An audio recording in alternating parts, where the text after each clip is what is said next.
ఎప్పుడైతే నువ్వు పాపమునకు కాకుండా నీతికి దాసుడు అవుతావో నీ ఆలోచనలు మారుతాయి, నీ రూపు మారుతుంది, నీ ప్రార్థన మారుతుంది, నీ ఆశలు మారుతాయి, నీకున్న హంగర్, నీకున్న ఆకలి మారుతుంది. పరిశుద్ధాత్మ నీలో నివసిస్తుందా? నీవు రక్షింపబడిన వ్యక్తివి, కానీ ఆరాధన చేయాలని ఆశ నీలో ఉందా? నువ్వు బాప్తీసం తీసుకున్న వ్యక్తివి, కానీ వాక్యం తీసి ఆశతో నా దేవుడు నాతో ఈరోజు ఏం మాట్లాడతాడని ఎత్తుక్కునే ఆ వాక్యాన్ని వెతుక్కునే ఆ ఆకలి నీకుందా?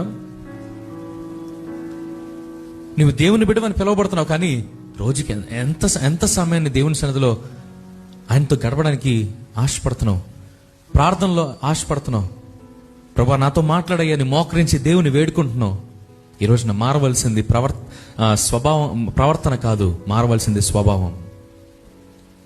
అందుకే దేవుడు ఇదిగో పందిని కుక్కను మన మధ్య చూపిస్తూ ఇదిగో వాటిని ఎంత శుభ్రపరిచినప్పటికీ కూడా వాటి స్వభావాన్ని అవి మార్చుకోవు. ఈరోజు మీరు వాటి వల్ల ఉండడం నాకు ఇష్టం లేదు, మీరు నా కుమారులుగా ఉండడం నాకు ఇష్టం అని దేవుని వాక్యం తెలియజేస్తుంది.